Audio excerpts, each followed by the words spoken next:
GPS technology has become a worldwide utility, affecting nearly every facet of modern-day life, enabling mobility and connectivity for us all.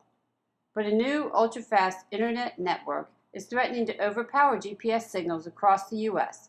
and interfere with everything from airplanes to police cars to consumer navigation devices. The problem stems from a recent FCC decision to let the Virginia-based company LightSquared build a nationwide broadband network utilizing the airwaves just next door to those used for GPS. But GPS industry experts warned that the stronger signals from this planned network could jam existing navigation systems.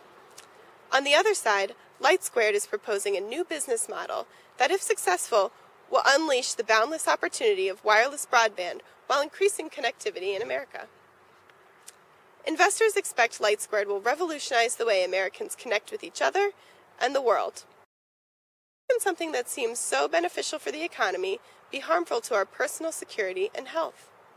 And how did we get in this situation to begin with, especially when a ruling made in 2003 foresaw this very situation?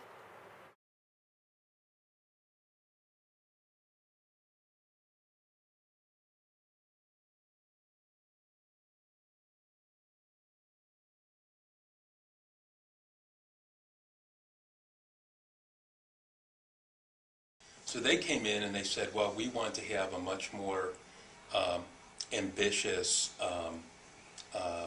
we want to take advantage of the fact that since 2003, the FCC has allowed mobile satellite operators to have what's called an ancillary terrestrial component. In other words, that they can use the mobile satellite integrated with ground-based towers and access points and have a kind of a combined ground-air system.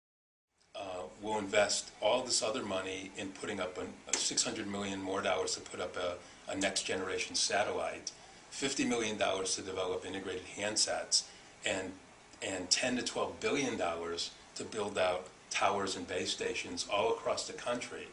And by the way, we're going to reach all the people in rural areas that don't get rural broadband from the major carriers today. So they have a legitimate concern that a huge deployment could create interference, but the tougher question is, well, whose responsibility is it really when they agreed to these out-of-band emission limits, and LightSquared has said we will abide by those. We're not going to do anything that that's not in the rules, and they've been on notice for 8 years, but they've continued to manufacture these same products without better filters.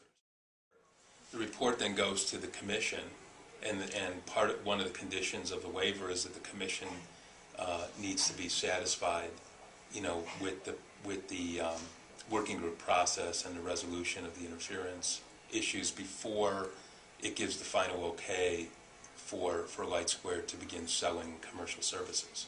So they can go ahead and begin deploying and testing their network, but they can't actually offer commercial services until after the report and after the FCC gives one more final okay. With the working group hard at work just inside, the question remains, how do we ensure the public interest is championed in their debate? And will their solutions promote the interests of all the stakeholders or just their own interest? For answers to these questions and more, we went to Michael Marcus, an FCC veteran with more than 25 years of spectrum policy experience. One of the public interest questions is, if we're desperately looking for spectrum to get more mobile connectivity, there is a public interest cost, maybe not an absolute, of letting this band lie fallow because it was set aside for one use that seemed reasonable in the 90s, but realistically that use doesn't exist. There is no simple magic bullet that makes these problems go away, but there are building blocks. The building block is the receivers getting better over time, and building blocks is playing with what block they don't use, controlling their radiation. One could imagine transition plans where they start in with a more conservative use, and as the receiver population evolves, go to more aggressive. There is a real social cost, economic cost, of letting spectrum lie fallow because somebody's population of receivers has some problems that will be avoided in the next generation.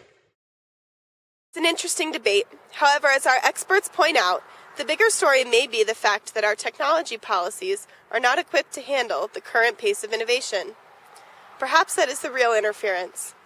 Stay tuned to GPS, The Battle for the Waves, for continuous updates on this interesting debate.